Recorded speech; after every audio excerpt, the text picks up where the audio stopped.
Hi, everybody. My name is Joel Roberts, and I am a former primetime talk show host on KABC Talk Radio Los Angeles. I needn't tell you that the topic of mental health is everywhere. It's on the cover of Time magazine. At the U.S. Open tennis tournament, which is happening right now, Michael Phelps, the Olympic swimmer, is there talking about mental health. Naomi Osaka, the great tennis player who's won the U.S. Open twice and the Australian Open twice, is there talking about mental health. It's everywhere, which is why I am doubly and triply pleased that we have world-class authorities with us to discuss the topic today. They are from the Workplace Mental Health Institute, I guess technically still headquartered in Australia. Yes, we've got the headquarters officially in Australia. Right. We have a strong presence in Australia and the US. Now, they are Peter Diaz, who is the CEO, and he will share his background in a moment, and Emi Golding, who is in effect the COO or the Director of Psychology. So, your background, in terms of your academic background, your experiential background, okay. How do you come to the area of mental health? Well, I'm the CEO of the Workplace Mental Health Institute now, and my life is pretty good at the moment, but it wasn't always like that. There was a time in my life when I went into a very, very dark space. And eventually, a couple of years later, I got diagnosed with bipolar disorder. Now, it took a few years for me to get rid of that, and I had to work very hard, but eventually I did it. And one of the things that I did as part of my recovery was to become a social worker. And I became a clinical social worker in mental health as part of that recovery because of my obvious interest in the subject. Okay, not to interrupt, but you have already said something that's extraordinarily controversial, namely that you got over bipolar, which some people might dispute. I don't want to deny that that's controversial. At the same time, I want Emi to introduce herself. Yes. So we're going to hold the flame that you have tossed out into the universe and hear who Emi is, please. Hi, I'm a psychologist. Started my career working at the front lines of mental health in community mental health services, hospitals, working with people with severe mental health issues like schizophrenia, severe bipolar disorder, and then recognized that, you know what, our staff in the organization I was working with also went through challenges and had difficulties and needed support with their well-being in general as well. So it's kind of built from there. Yeah. So you both have, I guess I would say, academic and experiential backgrounds when it comes to this topic. Absolutely. Would that be fair to say? Yes, absolutely. Okay. A bit of a tough question, but here it is. The fact that mental health is everywhere, that Michael Phelps is talking about it on television, that Naomi Osaka was interviewed at the U.S. Open, that the cover of Time magazine deals with John Fetterman, the junior senator from Pennsylvania, who has battled severe depression. Let me ask you what seems like a naive question. Is the fact that it's everywhere a good thing? I'm torn a little on this. Yes. I love that there's more awareness about it. That's fantastic. It's something that traditionally people never spoke about. It was under the rug. The problem that I have is that there's so many myths and misnomers out there about it. And so while there might be awareness, everybody thinks they're an expert in it, but it's a lot more complex than we really understand. Mm-hmm. So there are a few myths. For example, one we were talking about, that once you have a mental health problem, you never recover. There is no basis, no scientific basis. Exactly. The first person I've ever met who said that he used to have. But I'm not the only one. I'm not the only one. There's tens of thousands like me. In actual fact, when you look at the research, at the studies, up to 68% of people that have got a mental health diagnosis, serious enough to have a mental health diagnosis, recover. Really? Yeah. What if somebody were to say to you, I don't want to deny or dispute the validity of the diagnosis, but what if somebody were to say to you, the fact that you've recovered means you were never really bipolar in the first place? I would say that there is not a strong argument for that. It's wishful thinking. And it's interesting because sometimes people like to compare a mental health problem to a physical problem. If I said to you, I had a broken bone and now I don't have it anymore, I've recovered, would you question it? Right. So why do we question it with mental health? Mm-hmm. That's a very interesting question. But you are not denying that a legitimate clinical diagnosis of bipolar exists, or of clinical No, depression, no. or of schizophrenia. No, absolutely not. I'm not so much interested in the diagnosis, but in the suffering that goes with that. Mm-hmm. And there's an intense suffering, and people can get lost in that suffering. And this is where we have to be very careful. When a person has got a severe mental health problem, they can get lost in the suffering, and the extreme result of that can be death, which is suicide. Mm-hmm. But in between that, there can also be a lot of brain damage from the medications that they take. There can be a loss of income. There can be the loss of a partnership, because sometimes living with a person with a mental health problem is impossible for some people.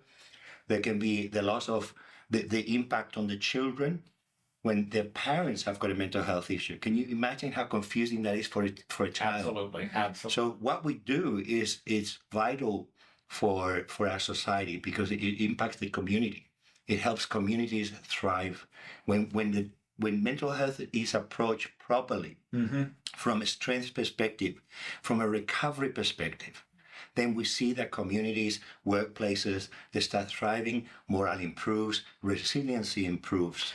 To be clear, though, when you talk about communities and workplaces, you two in the Workplace Mental Health Institute, which Yes. I want to make sure I get right, you two don't actually deal with or encourage these companies to deal with severe mental illness, No. bipolar, schizophrenia, clinical depression. You deal with mental health at another level, although I do want to come back to what you said about Yes. suffering. So we're bouncing right. around a little bit, but just to be clear, you don't go to the extreme. We're very clear on that. Whenever we go into an organization and we're training their staff, it's very clear that this is not counseling, this is not therapy. Although if you need it, we strongly encourage you go and get whatever's going to be helpful for you. But it's very much focused on how do we understand what we're talking about when we say mental health. How do we identify if one of our colleagues around us might be struggling? Because we spend a lot of time at work. Can I put you on the spot? Go for it. What are we talking about when we say mental health? Oof, that depends on the eye of the beholder, really. And that's another thing that we teach, is that there are different lenses and filters to this. Some people view mental health from a very medical kind of approach. Others approach it from a spiritual perspective. You know, it's a transformation, it's a spiritual crisis, and then you can transform through that. Mm-hmm. Others view it as a natural coping mechanism in response to trauma. So we need to really look at mental health from these different diverse perspectives, so that we're not judging other people and telling them at work, you know, take your meds and you'll be fine, or, you know, oh, it's because of what happened to you, or trying to therapize, we say, our colleagues or our employees, but instead being more respectful of those different experiences and guiding people to go and get the support from the trained professionals. But you need to know how to do that in a workplace, how to have those conversations. And I want to get into that more, but I'd love to hear how you define mental health. I define mental health as an existential suffering that people go through. It is not uncommon for the human experience to be difficult. Life is hard. Growing up is hard. Maturing is hard. And that causes serious emotional problems, especially when we live in a very complex society. And we do live in a very complex society. And in many senses, our society is artificial. We go into a workplace and we sit next to colleagues that we didn't choose as colleagues. Mm-hmm. And we spend 8 hours, 10 hours with these people.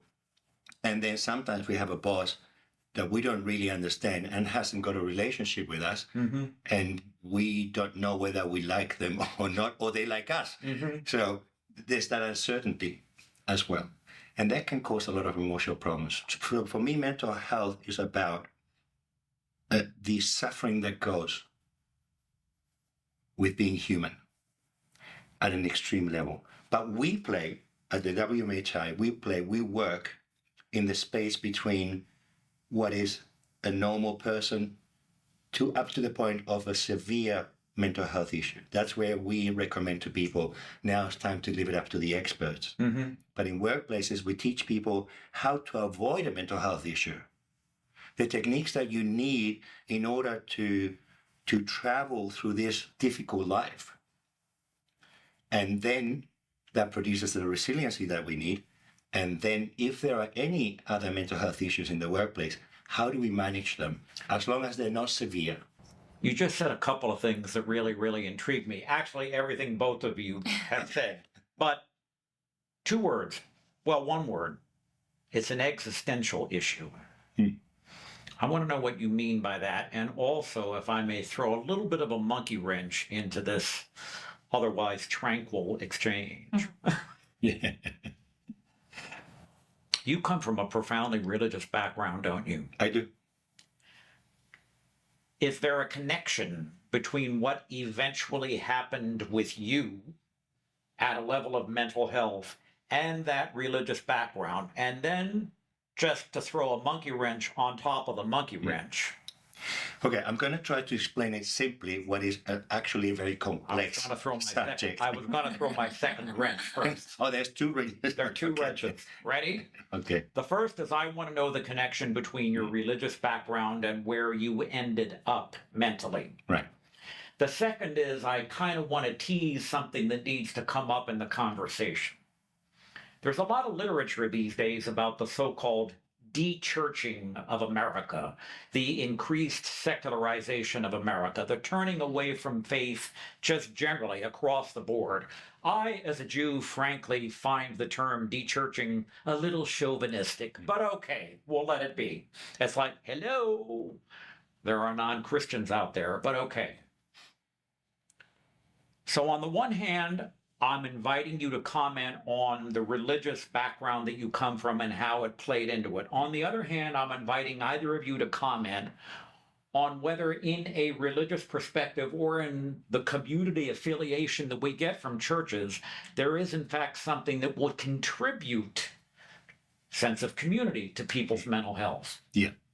So my journey is a very personal and individual journey. I was 4 years old when my parents got visited by a Christian religion, and they accepted that religion, and I grew up in that religion. So I didn't know any better.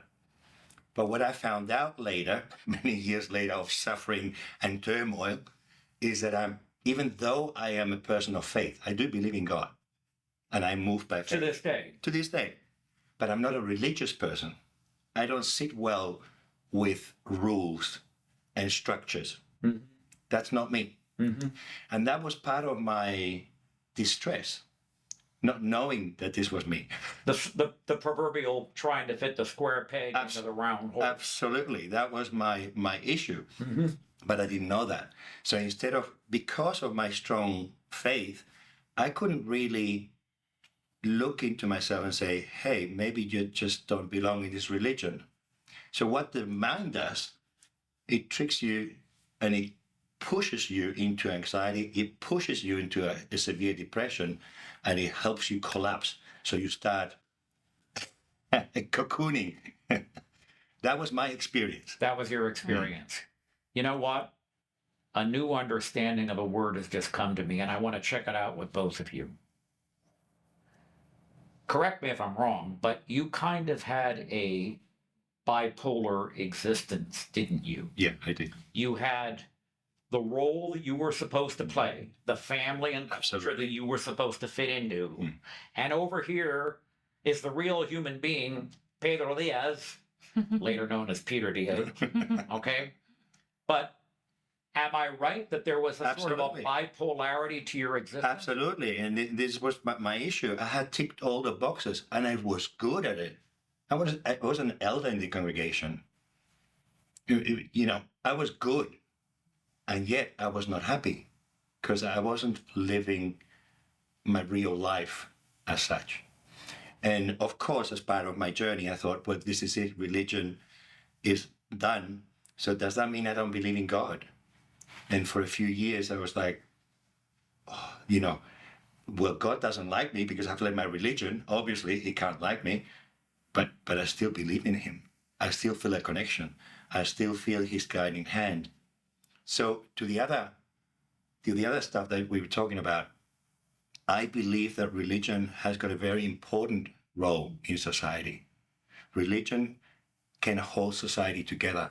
And I think part of the problems that we see now is that religion has taken a third step of importance for people sometimes, you know? It's funny that you say third step, because there is the idea of thesis, antithesis, and synthesis. Yeah. And in a way, what you did was integrate. Synthesize, exactly. You integrated. I have a question for you. Oh, go ahead. No, but that's a difficult journey to go through. Yeah. And there's a lot of turmoil. And when we're talking about mental health, we often talk about these metaphors of people going into the cave or into the forest or into the hole, and they need to kind of figure out how they're going to synthesize that so they can come out and recover. And there are, as we said earlier, so many stories of people who have come through that process. And when they've studied them, because academics like to study everything, there's two themes that The come academic out. and you never It's never left to know.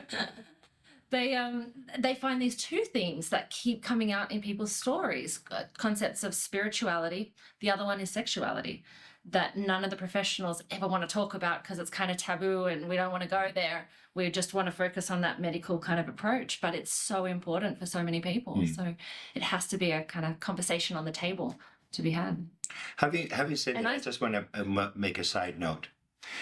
People can experience the symptoms of mental health distress through physical things that are happening in their body. For example, you can experience the symptoms of schizophrenia if you get given a medication and then all of a sudden you start hallucinating. That's basically schizophrenia. Or you can experience depression with a number of medications that people receive regularly. Some of them don't respond well to it. But this is not an illness. It's just a response to something. Women and men, we can be hormonal, and that can also produce distress. We've got postpartum depression as well, and prepartum depression. in effect. But that is completely different to the other aspect that we're talking about, the existential crisis, that for some reason we used to talk about it and it was strong before the 80s. And now we don't tend to talk about it. And that's why so many people have got problems believing that you can actually recover, because they don't understand that mental health is at core an existential crisis that needs to be resolved. I'm going to throw another contrarian idea Okay. into the Bring it on.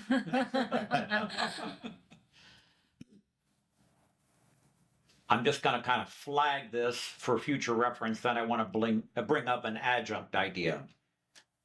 My contrarian idea is not that we don't talk about it enough, it's that we talk about it too much. That also is true. That also is true. I think. What is the it that you're referring to? That's my question. Good question. I guess what I'm saying is, whereas mental health used to be a stigma, there was a stigma against there it. was. You had your crazy uncle that you hid in the cellar and that nobody even knew existed, Yeah. except they could hear his incoherent screams 3 houses away. Right. It has migrated from what was a stigma to now almost a status symbol. Absolutely. Okay? So, And I happen to know very well, I'm not going to name precisely who this is, a human being who will turn 16 later this month. And this human being that I'm not going to identify attends a school kind of on the liberal side culturally, in which almost everybody there is wearing a badge of honor. This is my affliction. yeah. And that's a problem. Because what happens in our Western society at the moment, we are seeing an infantilization of people that should be mature. So you're supposed to be a grown-up by the time you hit your 30s. But we're seeing that a lot of people hitting their 30s, they're still adolescents in an emotional and psychological sense. So how do you excuse your lack of growth? You wear the badge of honor. You say, but I've got this, and now I've got an identity. Because as human beings, we all need to have an identity. But what's an easy identity to take on? Well, sometimes it's the badge of honor. And this is not only a matter of us as individuals, this is how we relate to other people, how they relate to us. In fact, one of the things I wanted to bring up, which is going to bring us into the work that you do. You guys work with companies, is that correct? Absolutely, yes. Okay, you work with companies. I'm going to call companies communities. Mm-hmm. Which, by the way, not all companies feel like communities. Yeah. Okay, I've been in companies, we all have, where the sense of community was not necessarily all that deep. Yes. But one of the things that can help, but a sense of community can help someone with a sense of loneliness. Yes. And there is a lot of literature these days about the so-called loneliness epidemic. In fact, when I read this morning to prepare for this, I really couldn't believe it. But Yes. there happened to be It's real. in the New York Times today Yes. about the epidemic of loneliness, and that Great Britain actually has, no joke, a minister for loneliness. Did you know this? No, I did not even know. I mean, leave it to the Brits. But anyway, Yeah. so they are creating all kinds of programs to get people to interact with each other. And I see this as having come from two major areas. Number one, the de-churching of both societies. Yeah. Number two, the fact that companies, especially during the epidemic when we were socially isolated, could not deliver as if it was ever their mission, which we could dispute, but could not deliver the sense of community. Would you agree, Emi, I apologize, that there is an epidemic of loneliness? 100%. I want to add a third piece to that, which is technology. I went into a restaurant yesterday and they sat me down at the table, great, but I had to order with an app. I had to figure out how it took longer than just someone asking my order, but I had to figure it out, put in my numbers. It asked me if I wanted to tip. I said, well, I've done all the work myself. I don't understand who am I tipping here? We're Australians. And it really struck me that I haven't had that human contact with, besides the lady walking, there you go, you're on your own, good luck, that was it. You know, I haven't had that connection, and we see it all the time. In other words, would you like to tip your tablet? Basically. That's what it was. But it felt like. So, but it just struck me in that moment that absolutely that's we're creating all these barriers at the same time as saying we need a minister for loneliness because this is a problem. We're also kind of heading off in the other direction as well. And so this. It brings up an interesting issue, though, because if we talk about communities and we talk about companies, which are, you know, human beings together, and you guys work in the communal mental health culture of a company, can you describe what a healthy working environment looks like? Yes, very easily. I got your name. And we did. It has 7 pillars of a mentally wealthy workplace. They're all in our book. But What's the name of your book? mental wealth. Why wealth? Has something to do with money? Well, one of the big things that we've been talking about with organizations is that there is actually a direct correlation between the well-being of your workforce and their productivity, their performance, and therefore the wealth of the company. So there's a lot of workplaces that are a little bit hesitant But to you're address not, this. forgive me, you're not saying that if a particular individual is financially challenged, aka poor, that there must be something wrong with their mind. You're not going No, there. mental health doesn't discriminate. You know, rich or poor, everyone can experience this. Mental You're saying the mental opposite, wealth is though. about resourcefulness. Yeah. What we're saying is a mentally wealthy workplace, it's a resourceful space. It's a place where people have the tools to grow, to thrive, and basically are happy to come to work. A workplace where people are happy to come to work, it's a healthy workplace. It's a mentally wealthy workplace. Why? Because they've got the resources, they have the support, and they have the high challenge. For people to be happy, we need a high challenge and high support.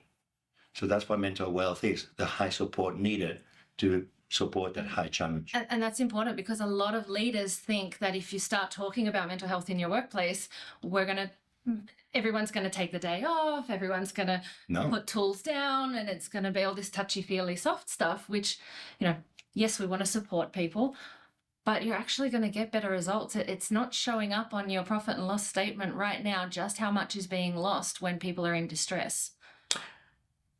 It will make you richer, though, at least in one sense, if not the other. But I want to point out a potential downside to all this, which is, I guess, what I would call a culture of victimhood. Yeah. Look, everybody knows from my accent that unlike these two lovely human beings here, I'm American. Okay? America, unfortunately, is too fluent in victimhood. At the moment, it is. But it's not just America. I think the whole Western world has gone that way. And there is a benefit as a societal level to claim victimhood. You can't be criticized. But that is exactly what a child does. It chucks a tanty, like we say in Australia. They throw a tantrum. Yeah, chuck a tanty, we call it. So how do you check? By claiming victimhood, nobody can question you. What? You can't work? No, I'm just sick. Then you don't have to go to work. Or you can stay home. Or you can take a day off. Or, and this is the problem that we see with workplaces, we try to help them learn better techniques of handling this rather than sending people home. If when you send people home, that's a big mistake. The moment that they stay 2 days at home, it's very unlikely they're going to come back very quickly back to work. So you don't want to lose them. What you want to have is the techniques and the resources so you don't send them home. They can stay at work. They can do their work. And then they stay with their colleagues until the end of the day and then come back the next day. You know what I think a lot of this comes from? Colleges. Yes.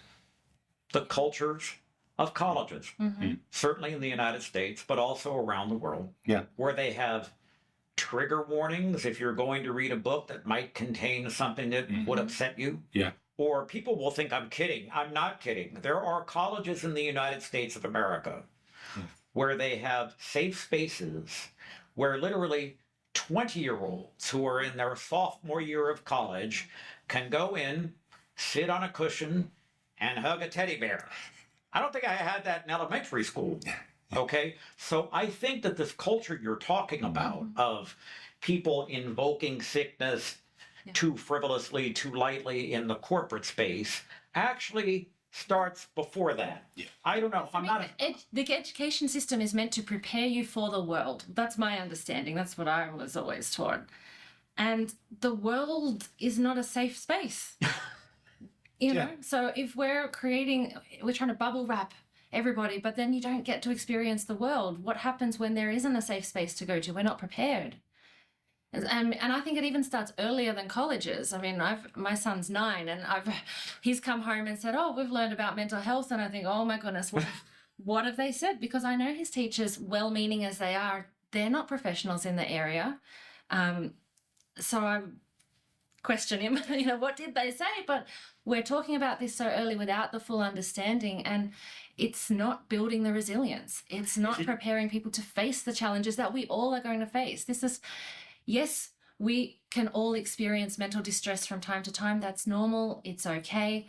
But we also need to know, how do we get out of that and move on and not stay stuck in that space? And coming back to your teddy bear, if I may, to the teddy bear. Why do people need to go into a place that feels safe and hug a teddy bear? Because they don't have other better resources. And they have put ideas into their heads as to what feeling safe means and what the expectation is. And this is what we undo when we go into workplaces. We work with these belief systems and say, let's explore these belief systems that are giving you these shocking results. Because a 20-year-old is not supposed to hug a teddy bear. That's not normal. So when they come into the workplace, if they're looking for the teddy bear, they need to relearn. They need to change their belief systems. They need to find better resources, mental wealth, better resources and resourcefulness. Okay, allow me for a quick moment to put a word in your mouths, which I'm too smart to do, but I'm going to do it anyway. Okay, the word is resiliency. We love that. Is that what you're trying to create in companies? That So- is exactly what we're trying to And create. isn't that what you want as a leader of a company? You want a team of people who are resilient, who can handle the challenges, because Commandos. there's going to be challenges, there's going to be pressure. That is life, that is a workplace. So you want your team ready to go, commandos, equipped, ready. So how do you to do that? I mean, if you walk into a team where they're schooled in victimhood, where all they have to do is say, that person made some kind of negative comment on my religion or my ethnic group or my race or my gender or my place along this or that spectrum, and therefore I am offended and therefore I am injured, and you, the company, are responsible for this. How do you walk into a culture like that and create strength and resiliency? You start with the basics. We start with exactly those resources that people need personally. We were just on Thursday delivering a workshop to 300 people for the Michigan's #1 mental health authority. This is a psychiatrist, psychologist, social workers, and we taught them because the they too skills. need these skills. This You know, feeling, they're yeah. still human. They also need They- Am I resiliency. naive to think they should already have it? They should have it, but the problem that we're talking about is this idea that you mentioned before of victimhood is so pervasive that it has infiltrated most of the mental health industry spaces. People feel that they're fragile first and that they have to be protected. We don't believe that. We believe that we are incredibly powerful, and what we need to do is to tap into our inner resources, our inner power, and then we can be facing the world in a much, much more beneficial way. Go ahead. To answer your question, Go ahead. how do you? Yeah. With a lot of love and a lot of compassion. Yeah. That's the starting point, and that's what we spoke Absolutely. about this last week with these All leaders. right, we're going to teach you to be Yes. resilient and Yeah. strong. But you With a can't lot go of love from and here to love. there. Absolutely. That's right. That's right. It's But it's a balance. It's It's a a balance. balance. And so we start from there. We start with wherever they're at, and we work and we guide and then pennies drop. And when they get it, their teams get it. And when their teams get it, their clients get it, and the communities get it, and the family get it, and it spreads. Would you say, Emi, that this is a real distinction between your company and others in the space of corporate mental health? This emphasis on resiliency, I do think so. this acknowledging that sometimes true victimhood takes places, but that it's invoked too often. Would you say that's a distinguishing feature? Yeah, I do agree with that.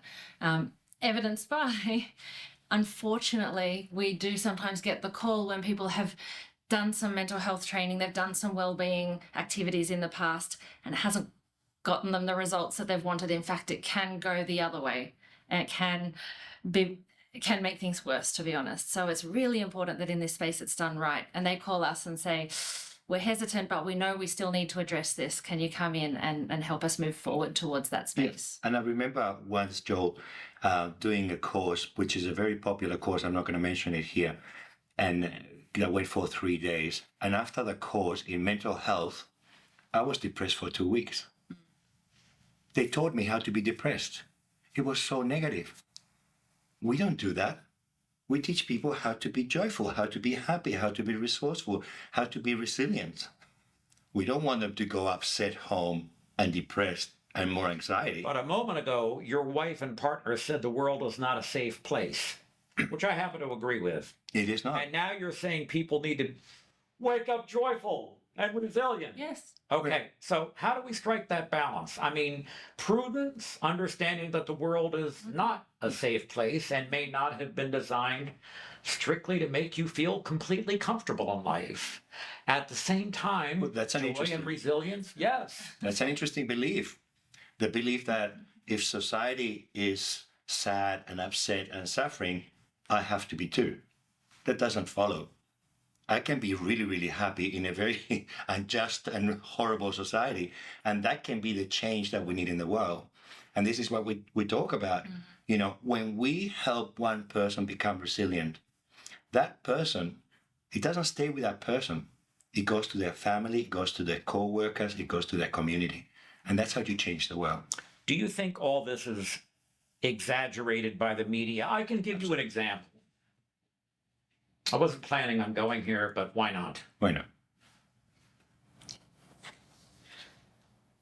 If you read a lot of literature in, let's say, the New York Times, the Washington Post, even the Wall Street Journal, they will talk about the fact that there are these unbridgeable gaps in the country. Pro-Trump, anti-Trump, racial gaps for sure. According to what you read in the paper, blacks and whites just ain't talking to each other at all. They're strictly yelling at one another or avoiding each other. My actual personal experience is that that's simply not true. True. Except now I'm going to utter something which will have me canceled, except I don't worry about being canceled because I'm not on a pedestal that you can take me off of. I'm just on the ground. But ready? Yeah. Ready to hear something that you absolutely are forbidden from saying? Yeah. Over the course of my life, here it is. This is the eye roller of all time. Some of my best friends have been people of color.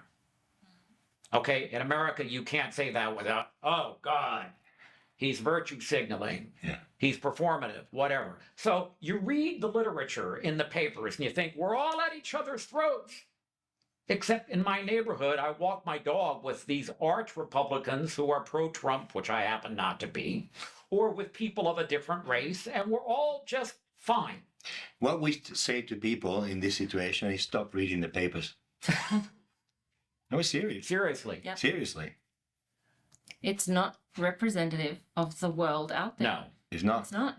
We're being It is- manipulated, obviously, because it's not You're real. not only drinking the Kool-Aid, you're marinated in it. Yeah. I mean, if you watch and you read every single newspaper and you watch every single news item, you will be depressed. That's the result. Fear sells. All Fear right. sells, Fear sells. but fear is the quintessential element of a mental health problem. Love is the opposite, though, and that's what gets you out. That's when we go into workplaces, we have the compassion. Look, I'm one of the most imperfect human beings in the world. I have done it all. I've done depression. I've done anxiety attacks. I've had suicide ideation. I've had it all. I come from the most negative thinking family intergenerationally that can ever be possible. We were so good at negative thinking.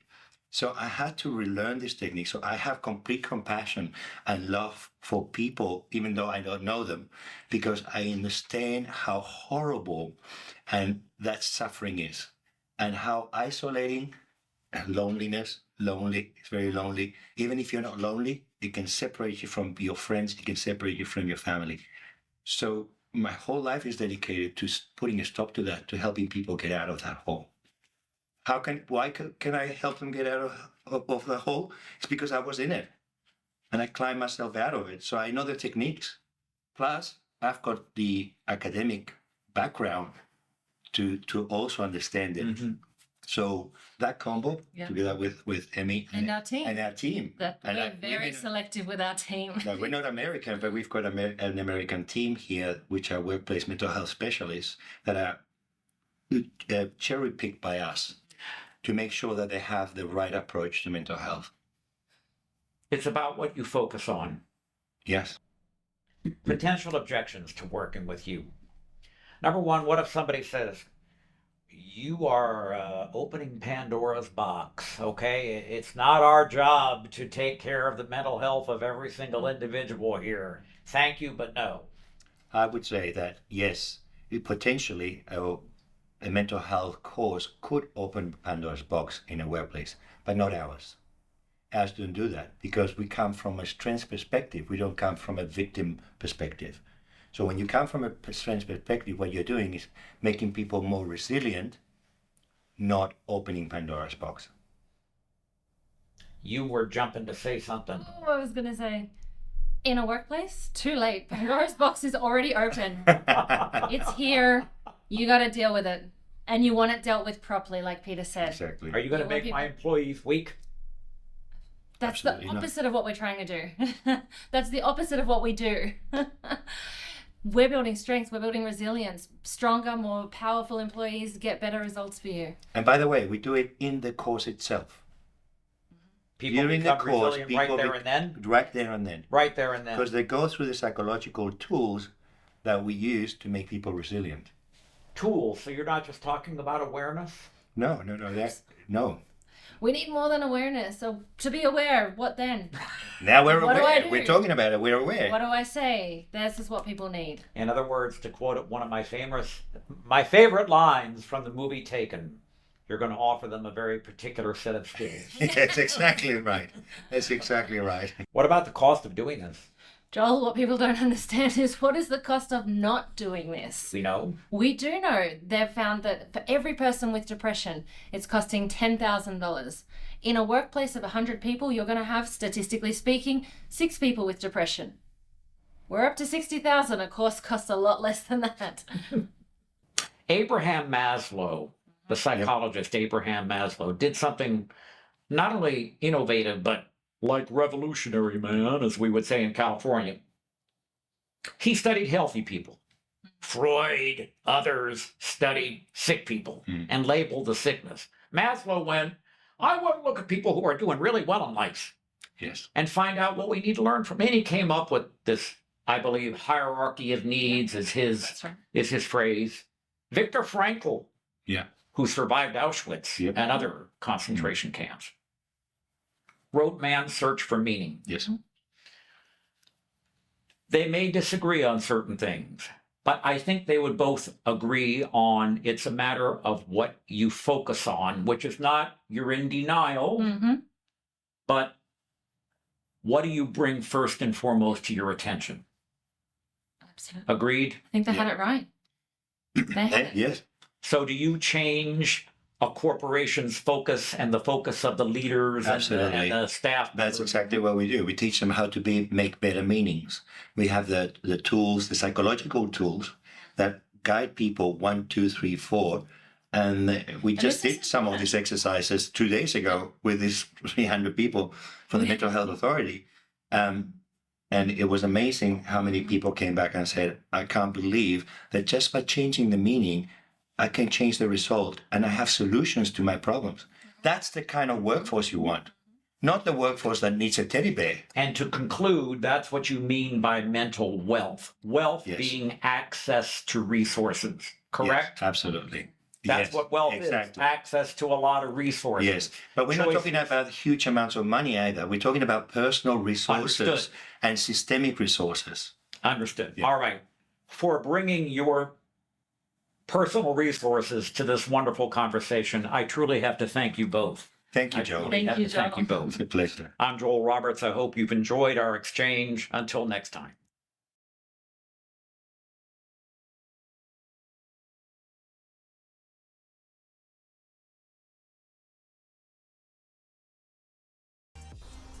Hi, I'm Emi Golding, Director of Psychology for the Workplace Mental Health Institute. We hope you liked the video. If you did, make sure to give it the thumbs up. We have more and more videos being released each week, so when you subscribe, you'll get a notification letting you know when a new one's just been published. So make sure to hit that subscribe button and don't miss out on this vital information for yourself, your colleagues, and your loved ones.